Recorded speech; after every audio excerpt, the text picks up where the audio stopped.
Hi, 你们好. Welcome to my YouTube channel, Shanghai. It's Shui. I'm back. Zhou is my last name, Yi my first. Today's topic is History of Shanghai, Part 4. Life in old Shanghai of the 30s and 40s.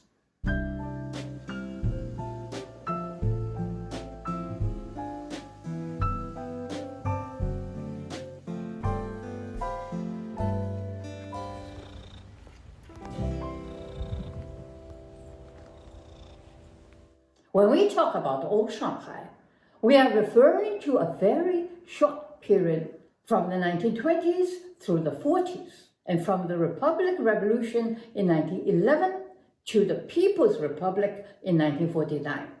However, this short period was a pivotal era of transformation. Politically, overthrowing Qing dynasty overnight and establishing the Republic in 1911 was an abrupt transformation from more than 3,000 years of a monarchic rule to a republic government.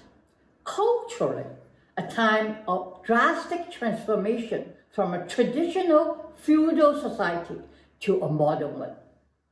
This was reflected especially in 4 areas: family structure, written language, education system, and society in general. The May 4th movement in 1919 was a pivotal point in defining the direction in which Zhongguo was headed and what was needed to get there. The movement started with nationwide protests against the Versailles Peace Conference decision to give the former German concessions in Shandong province to Japan instead of returning them to Zhongguo.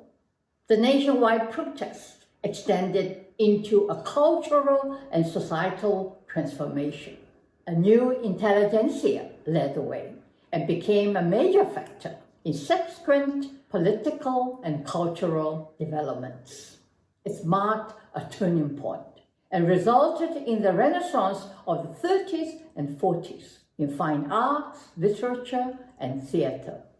In the family arena, the traditional concept of 4 generations under one roof collapsed. Families split into single couple units. Ancestral lineages broke. Rebellion against the old teachers surged among the young. Bating's 1933 novel Jia, the Family, reflected the urgency of such change. In the cultural arena, the most urgent move was to revolutionize the written language. The classic writing structure could no longer serve its purpose or satisfy this urgent desire for transformation. The movement to revolutionize it was led by literary writers who created a new form of writing structure based on the spoken language. Their essays and novels pushed the movement onto the fast track. The new writing system was developed seemingly overnight, known as the Baihua Wen, the plain talk. In less than a decade, the 3,000-year-old Wenyan Wen, the classic literature, was replaced by Baihua Wen. A vernacular literature emerged. Aside from writer Lu Xun, who was considered the father of Zhongguo's contemporary literature, there were countless renowned writers such as Hu Shi, Shen Chongwen, Lao She, Zhang Ailin, Mao Dun, Guo Ruo, among many others. To support the movement, a new education system was established. My own education is a good illustration of what we Zhongguo kids went through. In literature class, we had to learn both the classical literature, the classic essays, and Mengzi's teachings. At the same time, contemporary literature. For history, we had Zhongguo history class separate from world history class. So as not to lag behind the rest of the world, foreign language was imposed on us. English was our second language from 5th grade onward, and French our third language starting in high school. Similarly, within 3 decades, many top-grade universities sprang up in Shanghai. Just to name a few, there were Jiaotong, St. John's, Fudan, Hujiang, Tongji, and many others. In recent decades, many were surprised by how Zhongguo, an impoverished nation in the 80s, was able to develop at such a speed to become world's second largest economy by 2020. But Zhongguo has always had a strong cultural and educational foundation in its long history. Apart from the 10 years of the Cultural Revolution, when all schools were closed during the most turbulent years. Yet even then, the education system did not collapse, and it was quickly rebuilt.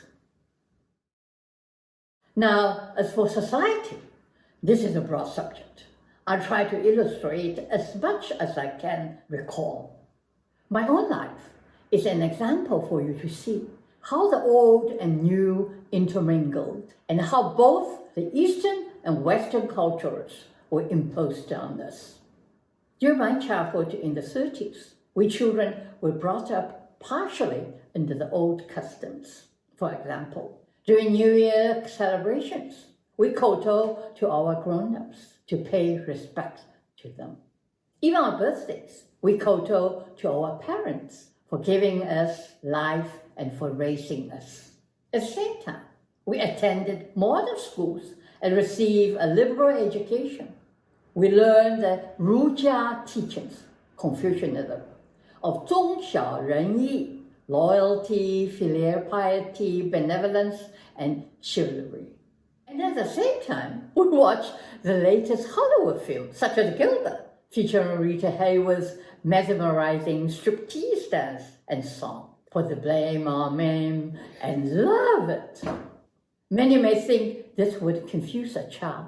Strangely, we suffer no confusion, though the teachings and influences were often contradictory. From my own experience, this mixed breeding and education made it easy for us to adapt to different cultures with flexibility and open mind. It was an exciting period in the city, consisting of a variety of not only nationalities, but also people from all regions of Zhongguo with different dialects and customs. And this was reflected in all aspects of social life. This was true of the performing arts. Besides radio stations and concerts of both Western and Zhongguo music, there was an unlimited variety of operas. Jingju, the Beijing opera, flourished, along with many other operas known as the 地方戏, local operas that developed in other provinces and performed in their own dialects, like Huju in the local Shanghai dialect. And there was Yueju from Shaoxing in Shaoxing dialect, Cuanju from Sichuan in Sichuan dialect, Hanju from Wuhan in Hankou dialect, and Yueju from Guangdong in Guangdong dialect. There was also Pingtan, storytelling and ballad singing in Suzhou dialect. Aside from these traditional performances, there were also the newly developed modern stage plays known as Huaju, spoken play. One of the first popular plays was Oscar Wilde's Lady Windermere's Fan. Within a decade, new playwrights such as Yu Ling, Tian Han sprouted up with their new productions. Cao Yu's Lui Yu, Thunderstorm, was a top hit in 1933. As for film production, the first motion pictures were introduced to Zhongguo in 1896, following the development of the filmmaking in Europe and America. The first film production company in Shanghai was established in 1916, and the first full-length feature film was released in 1921. In the early 30s, the film star Yuan Lingyu was hounded by tabloids. Her subsequent tragic suicide shocked the nation. Her funeral procession was 3 miles long. The New York Times carried the news of her funeral on page 1. By the 30s, while Western filmmakers had turned Zhongguo women into exotic stereotypes, with Anna May Wang's career fueled by this fascination, Zhongguo filmmakers had a more pressing task of producing films exploring ethical and social issues, exposing the grim reality confronting society at the time. Within decades, many talented film actors popped up on screen. Hu Die, Jing San, Zhou Xuan, Yuan Meiyun, Zhao Dan, Bai Guang, Shi Hui, Dan Yi, just to mention a few. At the same time, Hollywood film flooded Shanghai's cinemas. Growing up in the 30s, 大光明电影院 Grand Cinema was where I saw Shirley Temple and Laurel and Hardy's films. Dahua, Roxy, showed MGM films. Guotai, Cathay, showed film noir and films based on literary works such as Charles Dickens' novels. I still remember Somerset Maugham's Razor's Edge, an unforgettable 1946 film with its A-list cast and Anne Baxter's Golden Globe winning performance for Best Supporting Actress. That night, while watching the film, there was one scene involving Tyrone Power's Larry Darrow's character's odyssey, his lifelong search for meaning and himself.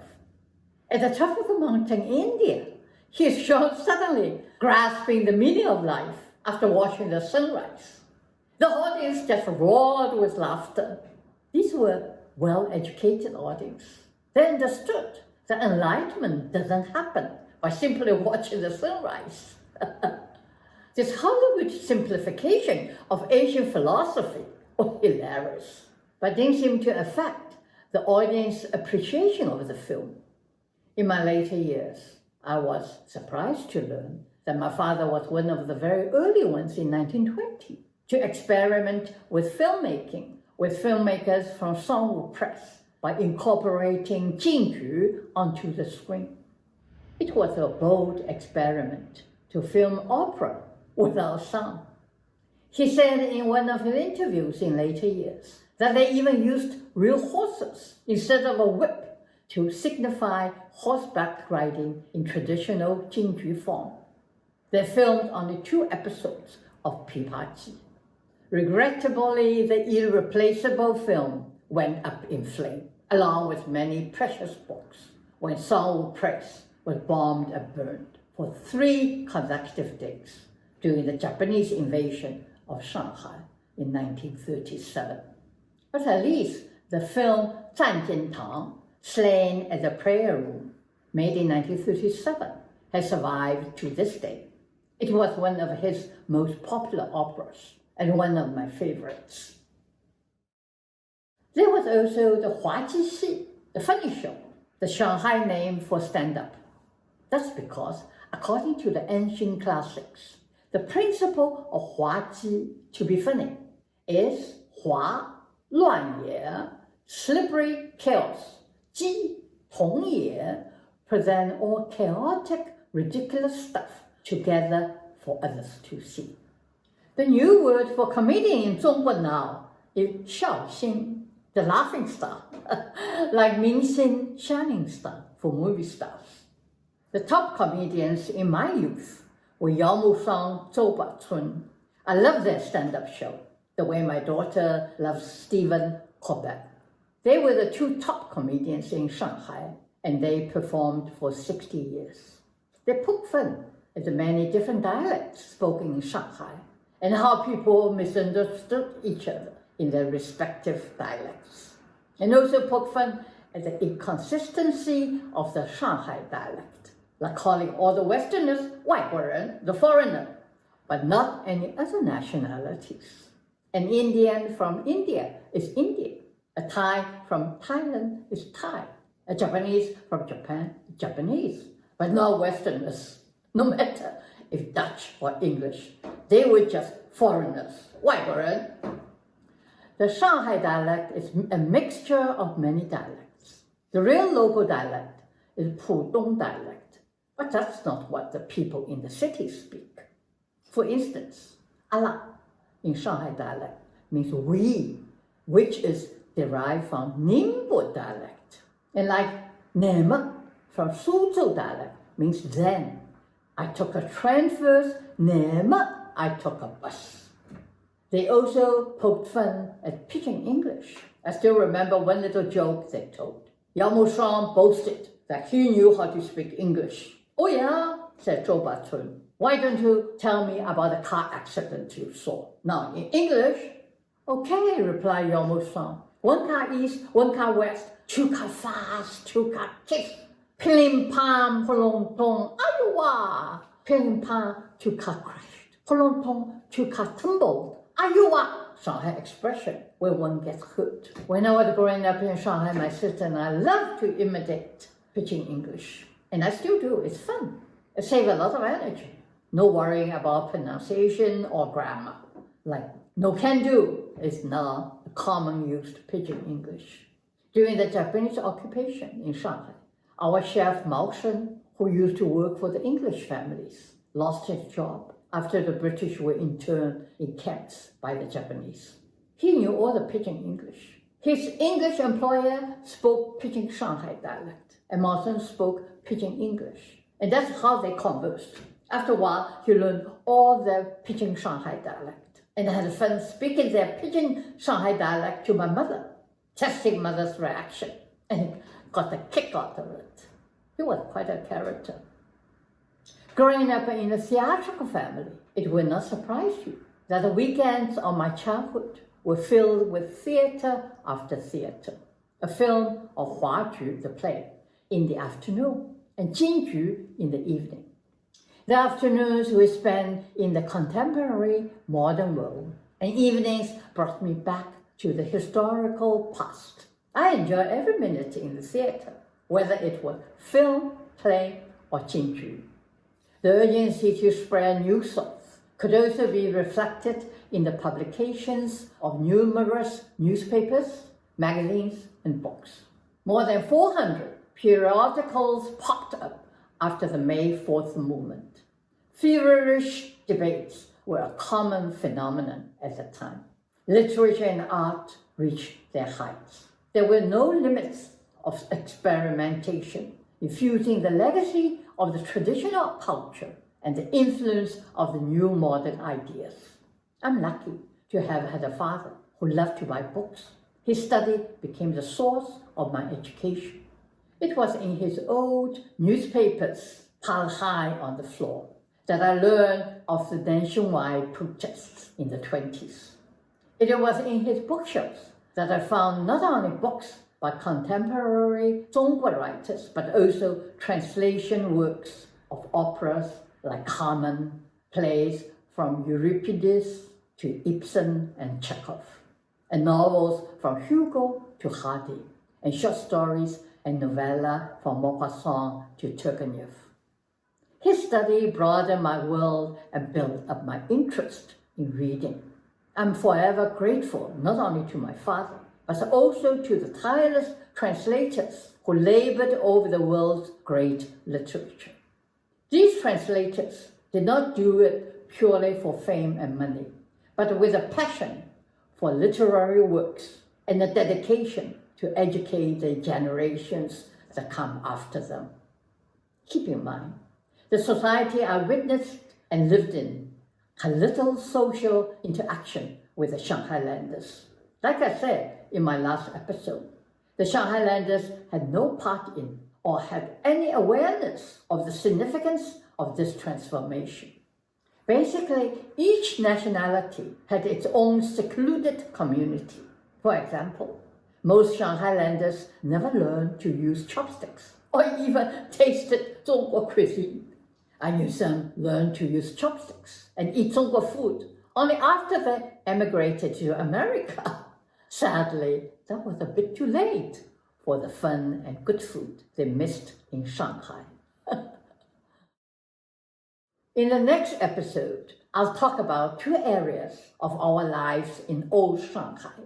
The first, the good food we had, and which were my favorites. The second, the power of the underworld, a subject which had been shrouded in mystery and remained taboo for decades.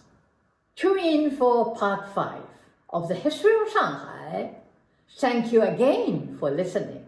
Wishing you the best of health. Take care. 保重.